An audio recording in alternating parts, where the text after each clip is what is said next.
अस्सलाम वालेकुम नाज़रीन, प्रोग्राम खबर और हक़ाइक़ के साथ मैं हूं उमर खत्ताब। कौमी एहतसाब ब्यूरो के चेयरमैन जावेद इकबाल का कहना है कि धमकियों के जरिए नैब को खामोश नहीं कराया जा सकता है। Chairman NAB justice retired Javed Iqbal ने खैबर पख्तूनख्वा दफ्तर का दौरा किया, जहां डीजी नैब खैबर पख्तूनख्वा ने उन्हें ब्यूरो की कारकर्दगी पर ब्रीफिंग दी। इस मौके पर गुफ्तगू करते हुए चेयरमैन नैब जावेद इकबाल ने कहा कि इस साल अलमारियों और फाइलों से निकाल कर 440 रेफरेंस दायर किए। खैबर पख्तूनख्वा में बदउनवानी के मुकदमात को मेरिट पर निपटाया जाएगा। मेगा करप्शन और वाइट कॉलर मुकदमात को मंतकी अंजाम तक पहुंचाना तरजीह है। नैब के खिलाफ मुनज़्ज़म प्रोपेगेंडा किया जा रहा है, लेकिन अपनी कारकर्दगी से इस प्रोपेगेंडे का मुकाबला करेंगे। Chairman NAB justice retired Javed Iqbal का कहना था कि बदउनवानी के खिलाफ नैब की जीरो टॉलरेंस पॉलिसी है और धमकियों के जरिए नैब को खामोश नहीं करा सकते। कानून के दायरे में हर कदम उठा रहे हैं। सियासी इंतकाम इमरान खान और उनकी हुकूमत को बहुत महंगा पड़ेगा, ऐसा कहना है हमजा शहबाज शरीफ का। एहतसाब के पीछे इंतकाम की बू आती है। इमरान खान अपने दाएं बाएं देखें, करप्शन करने वाले नजर आ जाएंगे। अपोजिशन लीडर पंजाब ने यह बयान दिया है। अपोजिशन लीडर पंजाब हमजा शहबाज का कहना है कि एहतसाब के पीछे इंतकाम की बू आती है। इमरान खान को नज़रसानी करनी चाहिए। और नैब लाहौर में पेशी के बाद मीडिया से बात करते हुए हमजा शहबाज ने कहा है कि अवाम इमरान खान की हुकूमत के इक़दामात को देख रहे हैं। इंतकामी कार्रवाइयाँ आपके गले का फंदा बनेगी। ऐसा नया पाकिस्तान पाकिस्तानी अवाम ने मुस्तरद कर दिया है। जाली एहतसाब का दौर ज्यादा देर तक चलने वाला नहीं है और हम डट कर मुकाबला करेंगे। हमजा शहबाज ने कहा कि वजीर आजम इमरान खान साहब, आप मिस्टर क्लीन नहीं हैं। बनी गाला की तजावुज़ात पर कौम से माफ़ी मांगें और अगर हिम्मत है तो कौम को हक़ाइक़ भी बताएं। खैबर पख्तूनख्वा के सरकारी हेलीकॉप्टर पर सैर सपाटों की तफसीलात भी बताएं। हमजा शहबाज ने इमरान खान का नाम लिए बगैर कहा, आप कहते हैं कान खोल कर सुन लें, 50 अफराद को गिरफ्तार करूंगा। हमने मुशर्रफ के 10 साल भी भुगते हैं, हमें खोखले नारों से ना डराओ। अपोजिशन लीडर पंजाब का कहना था कि एहतसाब के पीछे इंतकाम की बू आती है। इमरान खान अपने दाएं बाएं देखें, करप्शन करने वाले नजर आ जाएं। इस पर बात करने के लिए अभी हमें ज्वाइन किया है कर्नल रिटायर्ड असद महमूद साहब, जो कि सीनियर तज्जिया निगार हैं। सर अस्सलाम वालेकुम। वालेकुम अस्सलाम। सर कैसे हैं आप? अल्हम्दुलिल्लाह बिल्कुल ठीक, आप खैरियत से हैं? अल्हम्दुलिल्लाह। सर आज चेयरमैन नैब ने एक बड़ा बयान दिया है कि उन्होंने कहा कि धमकियों के जरिए नैब को खामोश नहीं कराया जा सकता।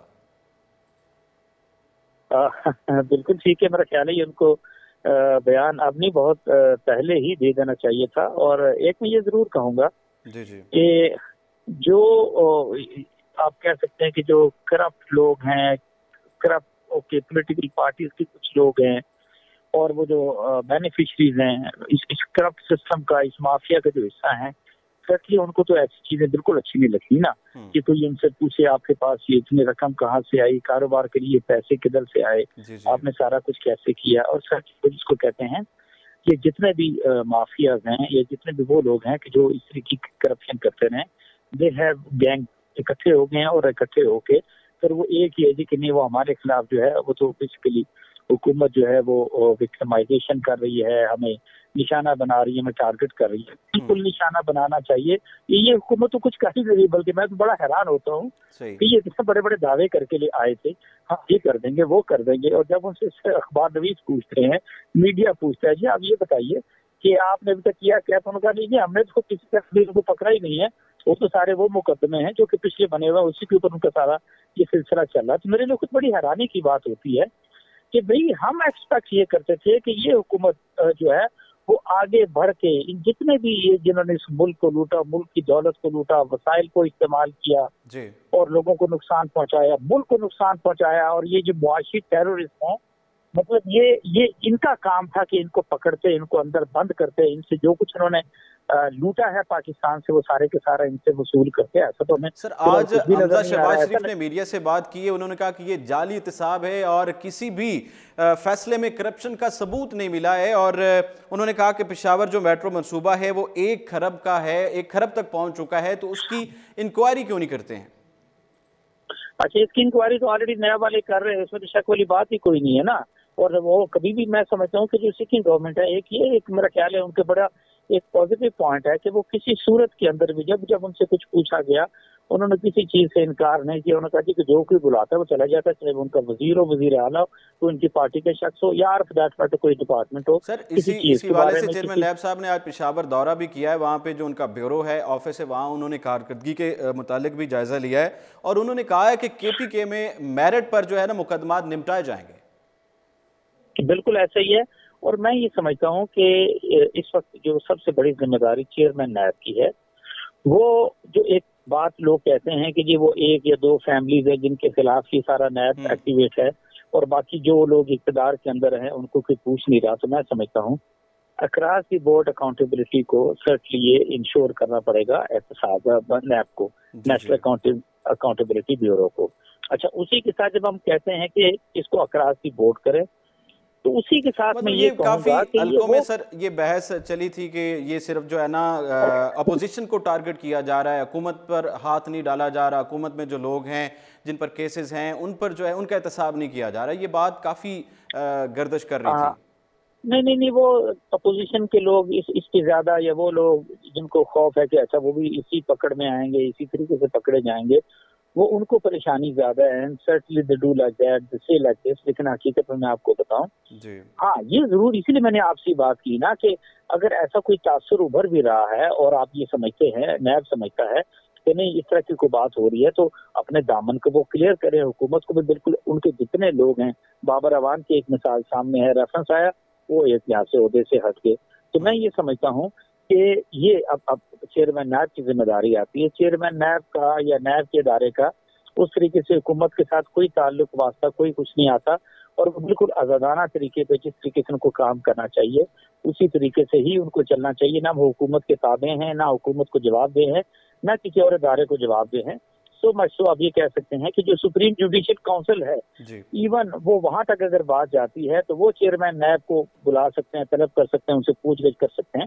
बाकी तो पाकिस्तान के अंदर किसी को इस तरह का मैं समझता हूँ कि इख्तियार नहीं है कि नैब को आए इतिहास से वो डिस्टर्ब कर सकें। सर तो मैं ये महसूस करता हूँ, हमजा शहबाज का जो बयान था जिसका हमने जिक्र किया, उस पर फवाद चौधरी साहब ने भी बयान दिया है, उनका रद्द-ए-अमल जाहिर किया है ट्विटर पर। उन्होंने कहा कि चोरी और सीना जोरी की ऐसी मिसाल नहीं मिलती है और आपको क्योंकि संजीदगी से झूठ बोलना काफ़ी मुश्किल है, ये उन्होंने रद्द-ए-अमल जाहिर किया। नहीं वो बिल्कुल, मैं समझता हूँ कि अब क्योंकि फवाद चौधरी साहब का तस्करा लेकर आए हैं, मैं इनिशियली मैं ये कह सकता हूँ कि शायद ना मैं बड़ा सख्त नाकद था फवाद चौधरी का, बट ये जो वक्त गुजर रहा है, जिस तरह की अपोजिशन पार्टीज हैं, जो उनका रोल है और जिस तरह का उनका तौर तरीका या रवैया है, या जिस तरीके से वो उन्होंने करप्शन की है और उसके साथ सारे मिल के इकट्ठे होके, ठीक है, एक ही रागनी अलाप रहे हैं, तो इस पार्टी के अंदर मेरा ख्याल है सिवाय फवाद चौधरी के बाकी तो कोई है नहीं कि उनकी आंखों में आंखें डालकर बात कर सके या जवाब दे सके। और मैं ये जरूर कहता हूँ कि जिस तरह की आजकल की सियासत चल रही है, आपकी अपोजिशन पार्टीज कर रही है, तो मेरे ख्याल फवाद चौधरी ने ना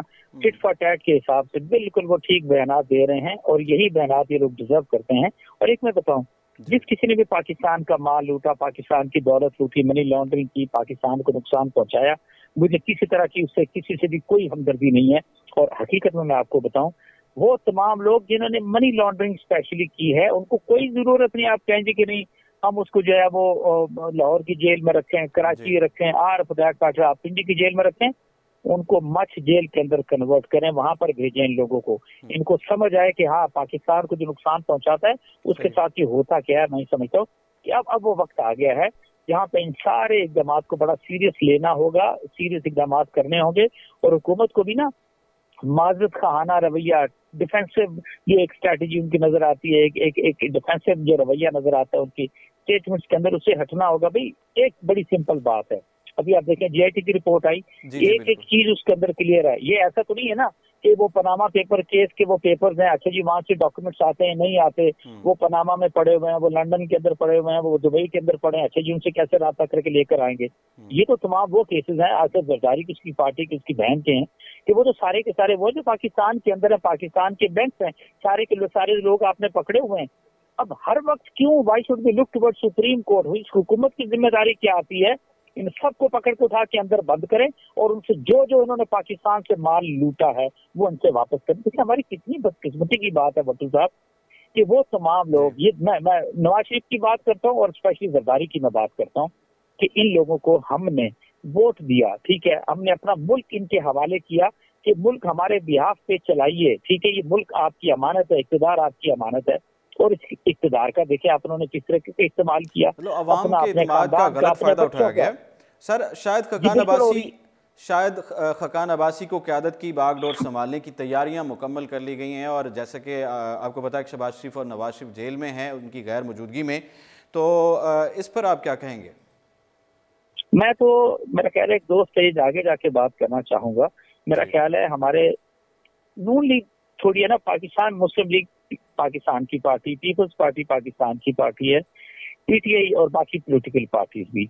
अब वो वक्त आ गया है कि वो तमाम लोग जिन्होंने इस पार्टी की सियासत का सहारा लेके और उसका पर्दे के अंदर रह के जिस तरह की लूट खसूट की, तो मेरा ख्याल है अब ये जो तमाम पाकिस्तानी हैं जिनके हाथ साफ हैं, पॉलिटिक्स के अंदर हैं, अभी उनकी जिम्मेदारी आती है कि उनको सोचना चाहिए कि आया इन्हीं खानदानों की उन्होंने एक लिहाज से सारी जिंदगी दरबारी करने का उनके सामने मुजाहरा करना है, या अपनी पार्टी को एक अलग पाक नेक साफ तशख्खुस देना है।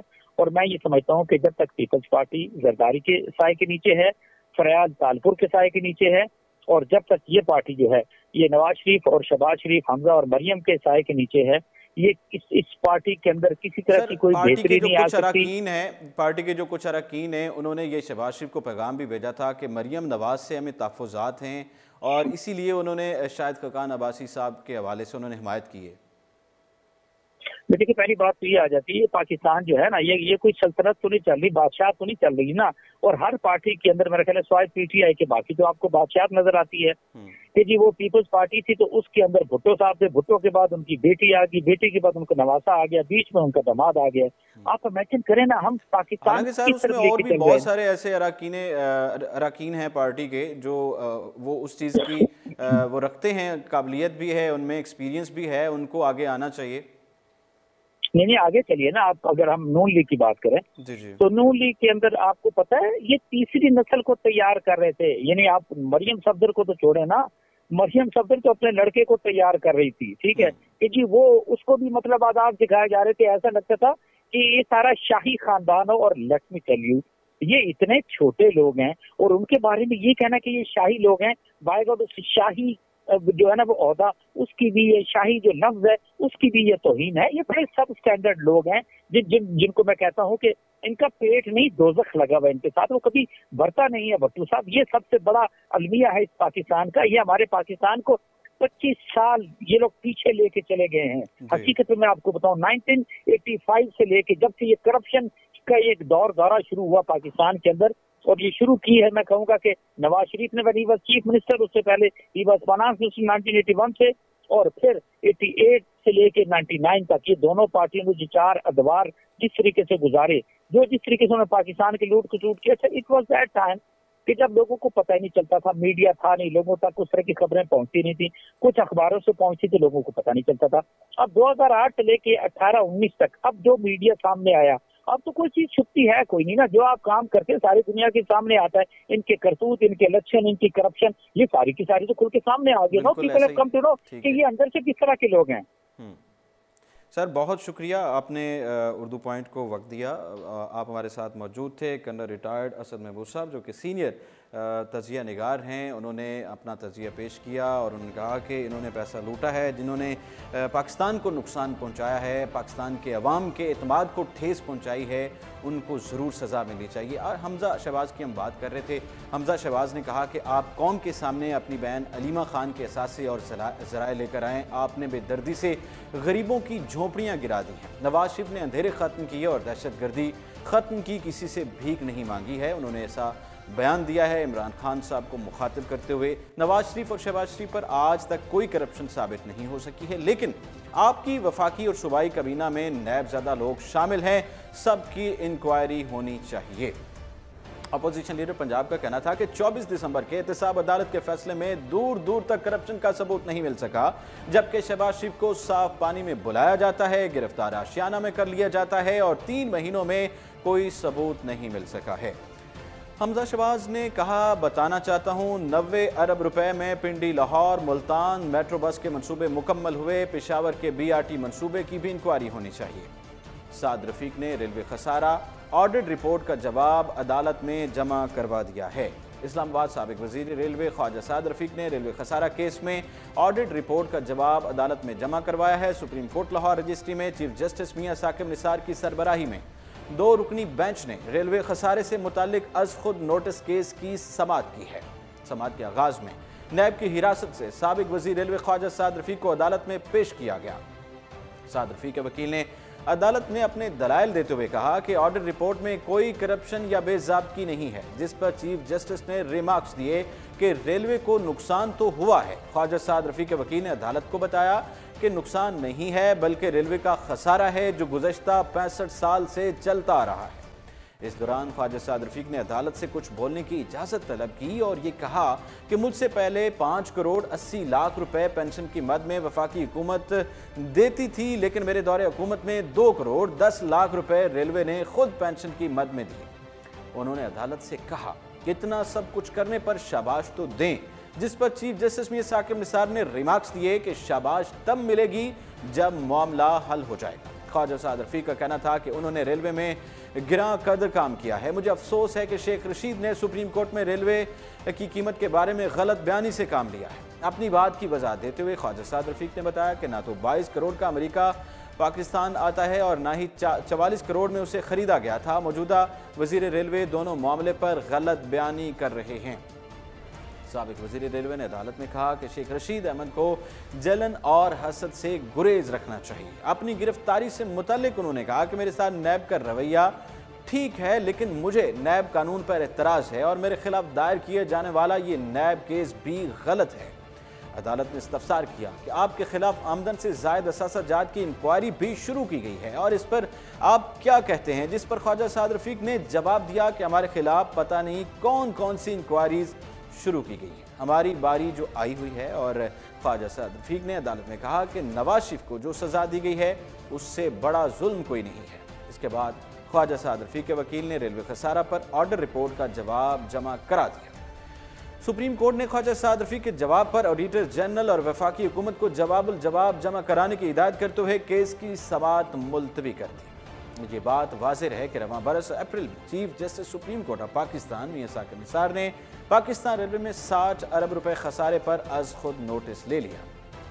नोटिस लेने के 7 रोज बाद उस वक्त के वफाकी वजीर रेलवे ख्वाजा साद रफीक ने पाकिस्तान रेलवे में होने वाले खसारे के हवाले से रिपोर्ट पेश की थी, जबकि चीफ जस्टिस ने ऑडिट का हुक्म दे दिया था। ख्याल रहे कि ख्वाजा साद रफीक पहले ही पैरागॉन हाउसिंग सोसाइटी में करप्शन के इल्ज़ाम में नैब की हिरासत में है।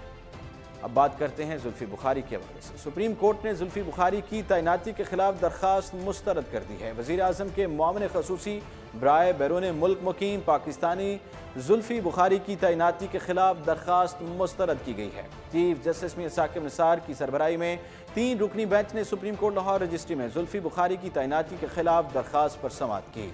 दौरान समाअत जुल्फी बुखारी की जानिब से मारूफ वकील एतजाज़ हसन पेश हुए, जबकि दरख्वास्त गुजार की तरफ से वकील ज़फ़र इकबाल ने दलाइल दिए। ज़फ़र इकबाल ने कहा कि जुल्फी बुखारी को वज़ीर मुमलिकत का ओहदा दिया गया है। सुप्रीम कोर्ट का सरकारी मुलाजमीन की दोहरी शरीयत से मुतालिक फैसला भी जुल्फी बुखारी पर लागू होता है। इस पर जस्टिस एजाजुल हसन ने कहा कि सुप्रीम कोर्ट का सरकारी मुलाजमीन की दोहरी शरीयत का फैसला जुल्फी बुखारी पर लागू नहीं होता। साथ ही चीफ जस्टिस ने रिमार्क्स दिए कि हम इस फैसले में पाबंदी नहीं लगाई, आपने फैसला गौर से नहीं पढ़ा, हमने पार्लियामेंट को तजावीज़ दी हैं। चीफ जस्टिस ने कहा कि हम बैरून मुल्क मुकीम पाकिस्तानियों की बहुत कदर करते हैं, उन्होंने डैम्स फंड में हिस्सा लिया है। उन्होंने रिमार्क्स दिए कि आपको जुल्फी बुखारी की तैनाती के खिलाफ रूल्स ऑफ बिजनेस को चैलेंज करना चाहिए था। दौरान समाअत जस्टिस एजाजुल हसन ने रिमार्क्स दिए कि मुआविन ख़ुसूसी की तैनाती वज़ीर आज़म का इख्तियार है। जुल्फी बुखारी आइन के आर्टिकल 62 और 63 की जद में नहीं आते। इस पर चीफ जस्टिस ने रिमार्क्स दिए कि मुआविन ख़ुसूसी की तैनाती का फैसला वज़ीर आज़म ने करना है, हुकूमत चलाना वज़ीर आज़म का काम है। जिस पर ज़फ़र ने वकील ने दलाइल दिए कि जुल्फी बुखारी दीगर ममालिक से मुआहदे कर रहे हैं, ये काम वज़ीर के हैं। जिस पर चीफ जस्टिस ने कहा कि हम एतजाज़ हसन से पूछ लेंगे कि जुल्फी बुखारी वज़ीर हैं या नहीं है। समाअत के दौरान जस्टिस एजाजुल हसन ने इस्तफसार किया कि बैरून मुल्क मुकीम पाकिस्तानियों के लिए मामले खसूसी की क्या एहलियत होनी चाहिए, जिस पर जफर इकबाल ने जवाब दिया कि कानून ने बैरून मुल्क मुकीम पाकिस्तानियों के लिए मामले खसूसी की कोई एहलियत मुकर्रर नहीं की है। इस पर जस्टिस एजाजुल हसन ने कहा कि अगर ऐसा है तो फिर ये वज़ीर आज़म का सवाबदीदी इख्तियार है, जिस पर दरख्वास्त गुजार के वकील ने मज़ीद कहा कि जुल्फ़ी बुखारी बतौर वज़ीर काम कर रहे हैं और कबीना इजलास में शिरकत भी कर रहे हैं। वकील के जवाब पर चीफ जस्टिस ने कहा कि आपका एतराज़ हमें स्ट्राइक कर रहा है, हमें जुल्फ़ी बुखारी को आपकी इस्तदा के मुताबिक निकाल नहीं सकते, पार्लियामेंट को इस पर तजावीज़ दे सकते हैं। चीफ जस्टिस ने इस्तफसार किया कि जुल्फ़ी बुखारी कौन हैं, कहां से आए हैं, उन्हें कहां से वज़ीर बनाया गया, पूरी समरी पेश की जाए। उन्होंने इस्तफसार किया कि जुल्फ़ी बुखारी ने अपनी वेबसाइट पर कैसे वज़ीर मुमलिकत का ओहदा लिख दिया, जिस पर एतजाज़ हसन ने कहा कि जुल्फ़ी बुखारी ने वज़ीर मुमलिकत का दावा नहीं किया। जुल्फ़ी बुखारी की वजह से ब्रिटिश एयरवेज़ दोबारा पाकिस्तान में आई। इस पर चीफ जस्टिस ने रिमार्क्स दिए कि अच्छा तो ये होता कि आप पाकिस्तान इंटरनेशनल एयरलाइंस को बेहतर बनाते। चीफ जस्टिस ने पूछा कि जुल्फ़ी बुखारी की एहलियत बताएं, नए पाकिस्तान में जो लोग होने चाहिए, अगर वज़ीर आज़म का सवाबदीदी इख्तियार है तो उसका मतलब ये नहीं है कि वज़ीर आज़म जिस तरह मर्जी काम करे। उन्होंने कहा मुझे वो समरी दिखा दें कि कैसे वज़ीर आज़म को समरी भेजी गई, कैसे जुल्फ़ी बुखारी मामले खसूसी बने। इस मौके पर अदालत ने समाअत में कुछ देर का वक्फा कर दिया। उसके बाद वक्फे के बाद समाअत शुरू हुई तो अदालत ने जुल्फ़ी बुखारी की तैनाती के खिलाफ दरख्वास्त मुस्तरद कर दी। चीफ जस्टिस ने रिमार्क्स दिए कि अगर उन्होंने वज़ीर की हैसियत से काम किया या इख्तियारात से तजावुज़ किया तो फिर इस मामले को देखेंगे। खैर है कि 18 सितंबर को वज़ीर आज़म इमरान खान ने अपने करीबी दोस्त जुल्फ़िकार हुसैन बुखारी उर्फ जुल्फ़ी बुखारी को अपना मामले खसूसी बराए बैरून मुल्क मुकीम पाकिस्तानी मुकर्रर किया था। इसके बाद इस फैसले के खिलाफ अदालत से रुजू किया गया था। दहशत गर्द फिर इकट्ठे हो रहे हैं और हम हाथ पर हाथ धरे बैठे हैं। वज़ीर आला सिंध ने ये बयान दिया है कराची MQM के साथ रुकन कौमी असम्बली सैयद अली रज़ा आब्दी की हिलाकत के बाद वज़ीर आला सिंध सैयद मुराद अली शाह ने शहर में अमन अमान की सूरत हाल का जायजा लेने के लिए आला सतह का इजलास तलब किया। इजलास वज़ीर आला सिंध की सरबराही में मुनक़िद हुआ, जिसमें चीफ सेक्रेटरी सिंध मुशीर वज़ीर आला मुर्तज़ा वहाब और DG rangers, IG police, secretary दाखिला, प्रिंसिपल सेक्रेटरी, सूबाई इंटेलिजेंस इदारों के सरबराहान और कानून नाफिज करने वाले दीगर अफसरान ने शिरकत की। इजलास में वज़ीर आला को कानून नाफिज करने वाले इदारों की जानिब से ब्रीफिंग दी गई। ब्रीफिंग में बताया गया कि चंद रोज़ कबल एपिक्स कमेटी का इजलास मुनक़िद किया गया था, जिसमें किए गए फैसलों पर अमल दरामद जारी है। इजलास में जो अहम फैसले किए गए थे उस पर मोटरसाइकिल पर वाज़े तौर पर नंबर प्लेट अवेजा करना, ट्रैकर की तनसीब और सेफ सिटी प्रोजेक्ट पर तेज़ी अमल दरामद किया जाना शामिल थे। वज़ीर आला को दी गई ब्रीफिंग में ये बात सामने आई थी कि कराची पुलिस ने गुज़श्ता रोज़ 3 बड़े गैंग गिरफ्तार किए, जबकि शहर में पुलिस के गश्त को मज़ीद सख्त कर दिया गया है। साबिक रुकन कौमी असम्बली अली रज़ा आब्दी के कत्ल की तफ्तीश के हवाले से बताया गया कि उनका जो आईफोन डीकोड करवाया जा रहा है ताकि उसमें मौजूद शवाहिद की मदद भी ली जा सके। ब्रीफिंग में यह भी बताया गया कि जाए वक़ुआ से मिलने वाली गोलियों के खौर लैब टेस्ट के लिए भेजे जा चुके हैं, जबकि CCTV फुटेज में भी खासे वाज़े शवाहिद मौजूद हैं, जिसके बाद कातिल गिरफ्तार हो जाएंगे, जिस पर वज़ीर आला ने सख्ती से हिदायत की है कि कातिल गिरफ्तार हो जाने चाहिए। इजलास में यह बात सामने आई कि कराची में गुज़श्ता 6 हफ्तों के दौरान दहशतगर्दी के 6 वाक़यात रोनुमा हो चुके हैं, जिसमें चाइनीज़ कौंसलर पर हमला, मुत्तहदा कौमी मूवमेंट पाकिस्तान की महफिल मिलाद पर क्रैकर हमला, डिफेंस में खाली प्लॉट में खड़ी छीनी गई कार में बम धमाका और PSP के दफ्तर पर हमले के नतीजे में 2 कारकुनान की हलाकत और गुज़श्ता रोज़ अली रज़ा आब्दी का कातिल शामिल हैं, जो कि अफसोसनाक है, जिस पर वज़ीर आला सिंध ने तशवीश का इज़हार करते हुए कहा कि दहशतगर्द एक मरतबा फिर इकट्ठे हो रहे हैं और हाथ पर हाथ धरे बैठे हैं। वज़ीर आला सिंध ने इस्तफसार किया कि दहशतगर्द क्यों काबू में नहीं आ रहे, पुलिस क्या कर रही है। उनका कहना था कि मैंने कानून नाफिज करने वाले इदारों को मुकम्मल खुद मुख्तारी दी है, लेकिन इसके नतायज सामने नहीं आ रहे। वज़ीर आला सिंध का कहना था कि मुझे हर सूरत में शहरियों का तहफ़्फ़ुज़ चाहिए, शहरियों को खौफ व इराज़ की फ़ज़ा में धकेला नहीं जा सकता है। इजलास में DIG साउथ ने वज़ीर आला को अली रज़ा आब्दी के कत्ल की तहकीकात में होने वाली पेशरफ से आगाह किया। वज़ीर आला सिंध का कहना था कि मैं किसी सूरत शहर का अमन खराब नहीं होने दूंगा। कुछ टारगेट किलर्स और माफिया के कारिंदे शहर की फ़ज़ा ख़राब करने के दर पे हैं, लेकिन हम उन्हें उनकी कोशिशों को कामयाब नहीं होने देंगे और उम्मीद करते हैं कि हम जो है अवाम की जो उम्मीदें हैं उन पर पूरा उतरेंगे और इस तरह की दहशतगर्दी के जो वाक़यात हैं उन पर कंट्रोल किया जा सके, उन पर काबू पाया जा सके। नाज़रीन, ये था आज का प्रोग्राम और इसके साथ ही उमर खताब को इजाज़त दीजिए और आप रहिए उर्दू पॉइंट के साथ।